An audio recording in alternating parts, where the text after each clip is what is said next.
Agora imagina só esse cenário. E se o Luffy tivesse comido outra Akuma no Mi? O quanto a jornada dele mudaria? Será que ele ficaria ainda mais forte do que já é? No vídeo de hoje, a gente vai testar isso. Luffy vai experimentar 5 frutas diferentes. E para começar, a gente já apela logo de cara. Ele come simplesmente a Guragura no Mi, a fruta de terremoto do Barba Branca, uma das paramecias mais destrutivas do mundo. Assim que Shanks descobre que o Luffy comeu essa fruta, ele entra em pânico. Sem pensar duas vezes, puxa o garoto para longe da vila. O medo é simples. Se o Luffy perder o controle, ele pode destruir tudo ao redor sem nem perceber. Shanks explica sério, sem brincadeira nenhuma. Essa não é uma fruta qualquer. É um poder capaz de afundar ilhas inteiras. Mas o Luffy é o Luffy, impulsivo. Acabou de ganhar um poder novo, já quer testar na hora, e o resultado? Sem querer, ele cria um terremoto absurdo que faz a ilha inteira tremer. Depois disso, o clima na Vila Fuchsia muda completamente. Os moradores começam a ter medo dele. As pessoas evitam chegar perto. Não é mais o garotinho engraçado da vila. Agora ele parece uma bomba relógio ambulante. No fim, Luffy praticamente só consegue conversar com Ace e Sabo. E quando chega o dia dele partir pro mar, muita gente na vila até sente um certo alívio por ele estar indo embora. É triste, mas faz sentido. Só que agora começa a parte interessante. Como o Luffy vai lutar com um poder tão absurdo assim? Logo no East Blue, ele já era mais forte que a maioria dos piratas, então quase nada muda. Bug cai, Kuro cai, tudo igual. Mas o primeiro grande desvio da história acontece no Baratie. Quando o Zoro é derrotado pelo Mihawk, Luffy entra em desespero. Ele acha que o amigo morreu, e simplesmente parte pra cima do Mihawk sem pensar. Só que dessa vez, não é um soco comum. Ele solta uma onda de choque monstruosa, tão forte que o Mihawk é obrigado a puxar a Yoru pra bloquear. O problema? Luffy ainda é inexperiente. Ele não sabe controlar a Guragura no Mi. O golpe sai completamente fora de controle. E o Baratie é destruído, quase reduzido a destroços. Sanji fica furioso. Aquilo não foi uma luta, foi um desastre. Por causa do Luffy, o restaurante quase desapareceu. Resultado? Sanji não entra pro bando. Ele decide ficar para ajudar o Zeff a reconstruir tudo. Luffy fica em choque, culpa, peso na consciência. Então, ele promete que um dia vai voltar para compensar todo o estrago. A partir daí, a história volta a seguir algo próximo do original, pelo menos até Alabasta, porque, sinceramente, quase ninguém é forte o bastante para segurar o Luffy agora. Você até pode pensar, com a Guragura no Mi, ele amassa o Crocodile fácil. Mas não é tão simples. Mesmo com esse poder absurdo, Luffy ainda não tem hack.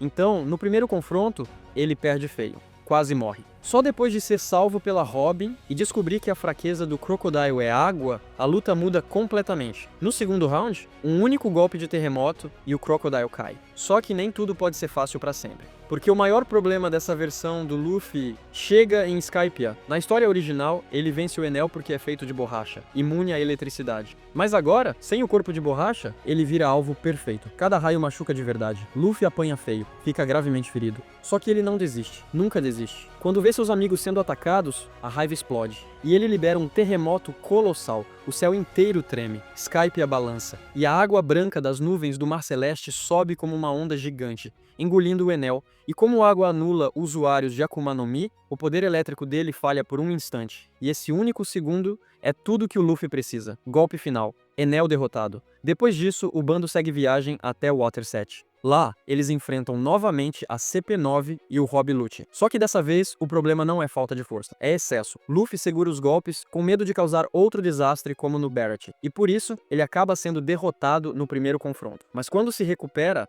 ele parte direto para Enies Lobby. Mesmo sem o Sanji, o poder bruto da Guragura no Mi é simplesmente ridículo. Se o Luffy luta sério, ninguém pra ele. Lute cai rápido. Só que tem um preço. A batalha destrói Enies Lobby muito mais do que no original. Prédios caem, explosões, choques sísmicos para todo lado. Vários marinheiros ficam feridos. E o governo mundial percebe uma coisa. Esse garoto não é só perigoso. Ele é uma ameaça em nível de catástrofe. Resultado, recompensa direto para 500 milhões de berries. Thriller Bark, ele praticamente atropela todo mundo. Mas em Sabaody, a história volta pros trilhos. Depois que Luffy soca um Tenryubito, Kizaru aparece, Kuma aparece. E mesmo com a Guragura no Mi, Kuma ainda consegue repelir os ataques. Então, o destino é o mesmo. Cada membro do bando é enviado para um lugar diferente. Só que aqui, a história muda de verdade. Quando Luffy descobre que o Ace foi capturado, ele invade Impel Down. E em vez de descer, andar por andar, ele simplesmente usa terremotos para quebrar o chão e cair direto para os níveis mais profundos. Rápido, brutal.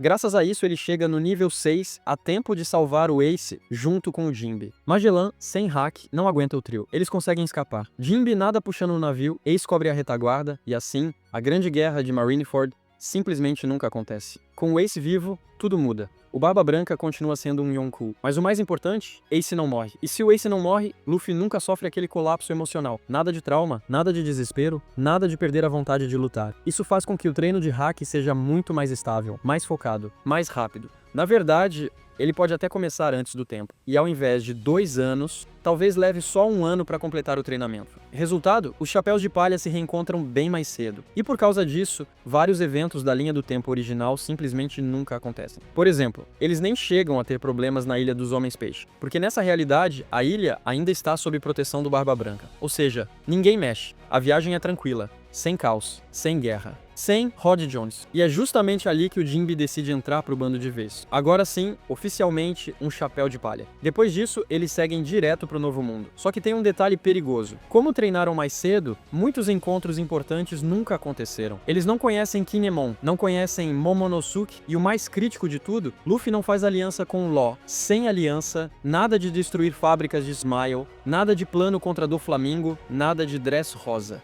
Eles simplesmente navegam reto, com um único objetivo, derrubar um Yonkou, e o destino acaba sendo o Wano. Só que aí a realidade bate forte. Sem os samurais, sem os bainhas vermelhas, sem aliados, é basicamente o bando do Luffy, sozinho contra o exército do Kaido. Desvantagem total. E tem um problema ainda pior. Como o Luffy nunca lutou contra o Katakuri, ele provavelmente não evolui o Haki ao nível avançado. Sem esse nível de Haki, ferir o Kaido é quase impossível. Mesmo no cenário mais otimista, mesmo que ele despertasse o Gear 5, sem ajuda, sem estratégia, sem suporte, o bando seria esmagado, cercado, derrotado, ou seja, nem mesmo a Gura Gura no Mi é suficiente para vencer o Kaido nessas condições. Então tá, e se a gente trocar a fruta? E se, ao invés da Gura Gura, o Luffy tivesse comido a Yami Yami no Mi do Barba Negra, a fruta da escuridão? Aqui a história muda de outro jeito. No East Blue, tudo continua quase igual, ele ainda recruta o mesmo time. Só que em Logtown já aparece a primeira diferença gigante. Quando Smoker tenta capturar o Luffy, ele simplesmente usa a escuridão e anula o poder da Akuma no Mi do Smoker, sem intangibilidade, sem fumaça, só um soco. Smoker cai rápido, sem perseguição desesperadora. E isso vira padrão. Metade inicial da Grand Line fica muito mais fácil, porque quase todos os vilões dependem só de Akuma no Mi e ainda nem sabem usar Haki. Em Alabasta, por exemplo, a luta com o Crocodile poderia acabar logo no primeiro encontro. Crocodile tenta virar areia, mas o poder simplesmente some. Ele entra em choque, tenta reagir, mas a escuridão puxa ele como um buraco negro. E Luffy finaliza. Fim de jogo. A Baroque Works perde o chefe e todo mundo recua. Vitória limpa. Só que esse roteiro tem um preço alto. Como Luffy nunca é salvo pela Robin e também nunca salva ela nas catacumbas, os dois nunca criam conexão nenhuma. Resultado, Robin não entra pro bando, ela continua fugindo do governo sozinha. Em Skypiea, o Enel também não consegue pressionar muito. Mesmo com velocidade absurda, basta um puxão da escuridão e ele é engolido, derrotado rápido. Depois disso eles chegam em Waterset, e aqui a linha do tempo desanda de vez. Sem Robin, não existe sequestro. Sem sequestro, não tem resgate. Sem resgate, não existe Enies Lobby. Sem Enies Lobby, não tem Luffy versus Lucci. Não tem declaração de guerra ao governo. Nada disso. O único conflito real em Waterset vira basicamente o Franky. E convenhamos, não é ameaça pro Luffy. Só que isso gera consequências pesadas. Como eles nunca passam por Enies Lobby, eles continuam vendo o Franky como inimigo. Então, ele não entra pro bando. E pior ainda, no original, Luffy e Usopp se reconciliam por causa de Enies Lobby. Sem esse arco, essa reconciliação pode nunca acontecer. E o Usopp pode simplesmente ir embora. Ou seja, Waterset vira um desastre. Sem Franky. Sem Usopp. O bando encolhe.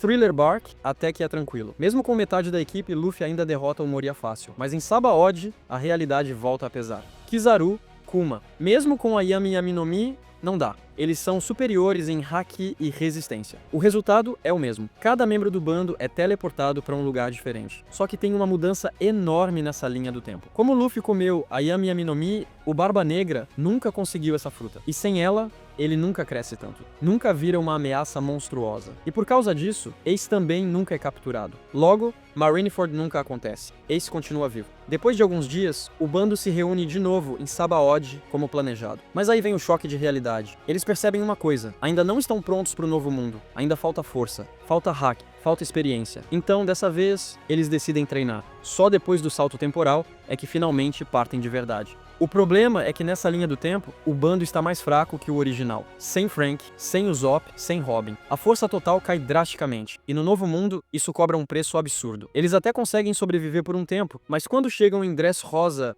acabou. Sem o Usopp, ninguém salva o dia contra a Sugar. Luffy pode muito bem ser transformado em brinquedo. E se Luffy cai, o bando inteiro cai junto. Doflamingo simplesmente elimina todo mundo. Fim de história. Esse cenário termina muito mais rápido do que parece. Agora vamos mudar completamente. E se Luffy não dependesse de truque nenhum? Nada de poder elemental, nada de habilidade complexa, só força bruta absurda. Estamos falando da fruta do Jesus Burgess, uma Akuma no Mi que concede força física praticamente ilimitada. Essa fruta é simples de usar, nada complicado, nada técnico. Luffy come e já consegue usar. O primeiro soco depois de comer, ele lança um monstro marinho direto pro céu. Shanks fica de boca aberta. E como Luffy já é absurdamente forte desde o começo, Shanks provavelmente nem perde o braço. Quando ele parte pro mar, Morgan cai com um soco, Buggy cai com um soco, Kuro cai com um soco, tudo resolvido na base da pancada. Quando vê Zoro ser derrotado pelo Mihawk, Luffy parte pra cima. Mihawk ainda consegue bloquear, mas é empurrado pra trás. E ele deixa um aviso. Força sozinha não é suficiente na Grand Line. Luffy ignora, segue viagem. Arlong é derrotado sem dificuldade. Grand Line começa. Até Alabasta tudo parece tranquilo. Mas aí vem o primeiro problema real. Como Luffy resolve tudo com um único soco, ele não desenvolve experiência real de combate. Ele não aprende estratégia, não aprende leitura de luta. Quando enfrenta Crocodile pela primeira vez, ele só tenta socar mais forte, só que não acerta, fica sem resposta e acaba sendo perfurado. Só depois de descobrir a fraqueza da água,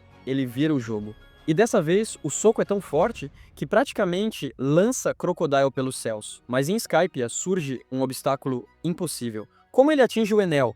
Enel é eletricidade pura. Sem hack, não tem contato. E se não há contato, força bruta não serve pra nada. Resultado? Luffy e seus amigos são derrotados. Ou pior, carbonizados pelos raios. Conclusão? Só músculo não leva o Luffy até o fim. Então vamos para algo mais destrutivo. E se Luffy tivesse comido a Magu Magu no Mi do Akainu? Desde criança ele seria praticamente uma calamidade ambulante. Obrigatoriamente teria que aprender controle. Senão queimaria a própria vila. Quando parte pro mar, ninguém no East Blue consegue nem tocar nele. Ele quase não sabe o que é apanhar. Mas em Logtown aparece um detalhe importante. Smoker usa arma com Kairosek. Se conseguir pegar Luffy desprevenido, a Akuma no Mi é anulada temporariamente. Ou seja, mesmo com Magma, ele ainda precisaria da ajuda do Dragon para escapar. Em Alabasta parece vitória garantida contra Crocodile, mas não é tão simples. Mesmo antes do salto temporal, há grandes chances de Crocodile já possuir algum nível básico de hack. E só isso já seria suficiente para surpreender Luffy. Na primeira luta, ele pode perder, mas no segundo confronto, preparado com água, ele vence. E dessa vez a batalha é muito mais brutal. Crocodile sairia muito mais ferido. Talvez até marcado por cicatrizes permanentes. Só que em Skypiea surge um impasse curioso. Enel elogia, Luffy também. Nenhum dos dois tem hack.